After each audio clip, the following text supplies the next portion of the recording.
everyone, welcome back to my channel. Today I am participating in the Fall DIY and Decor Challenge hosted by Christina from the DIY Mommy, and as usual I will link the playlist down below so you can check out the other videos in the challenge. I'm going to be showing you some simple DIYs that you can use to get your home ready for fall, so let's just go ahead and jump right into it. To make this fall sign you will need a piece of cardboard or wood of any size, and I just cut this out of a cardboard box that I had lying around. You'll also need some chalkboard paint. Follow the instructions on the bottle of paint. It usually says to do about 2 coats, letting it dry in between. So make sure you just paint and cover the entire piece of cardboard or wood, whatever you're using. And once you've done that, let it dry completely before moving on to the next step. You can find these fake fall leaves at the craft store and the dollar store, and then you will also need some type of glue. Start by lining your leaves across the top of your sign, overlapping them slightly, and then arrange them in any pattern that you want. I wanted mine to look like they were falling from a tree, so I arranged them in this pattern, and it really helps to do this first before you glue them, just so you know the spacing and everything before it's permanent. So I went ahead and glued them after I was all set laying them out, and then the last step is just to take some chalk and write a little note on it. I decided to go pretty simple and just write "Hello Fall," but you can write anything you want, and the best part is, because it's chalk, you can change it up whenever you want.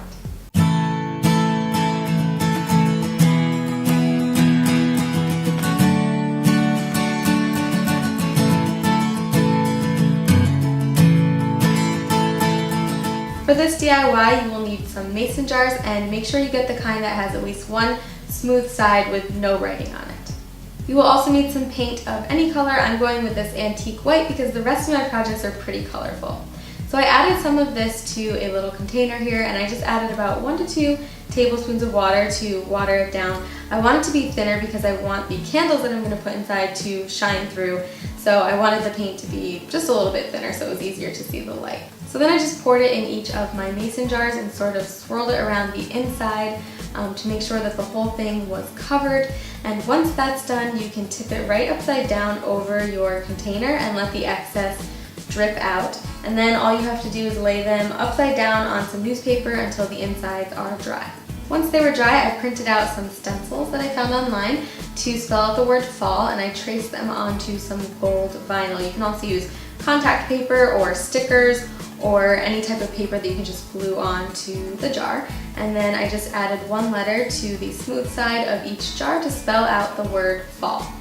The last step was to add a little bit of an embellishment, so I went with just some plain twine. So I wrapped it around the rim of the jar and just tied a simple bow and cut off the excess to the length that I wanted, and then I placed some battery operated candles inside, and it's just really simple and sweet looking and adds this nice little glow to the room.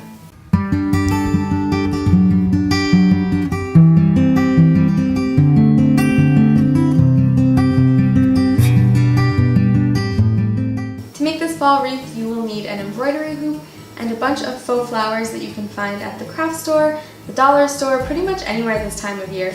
And you will also need some floral wire. So you can just start by arranging your flowers however you want on the hoop. Just have fun with this. I rearranged mine a bunch of times, but when I got them where I wanted them to be, I just took a piece of the wire and wrapped it around the stems to make sure that it was nice and tight against the hoop. And then you can continue doing that until it's arranged however you like the way that it looks. And if the stems are too long for the flowers, you can wait until the end and then just snip those with some wire cutters. But I decided to go with this sort of asymmetrical wreath design because I really like how those look. I think they're really simple and elegant. To finish it off, I added some of this dried wheat that I got from the craft store just to add a little extra nice embellishment to it.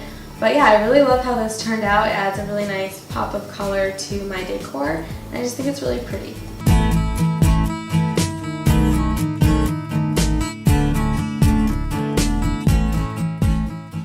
Thank you guys so much for watching, and thank you to Christina for hosting this challenge. Like I said, I will link the playlist down below so you can check out some of the other videos. And if you're not already subscribed to my channel, make sure you do that right now, and I will see you guys on Monday for a new video.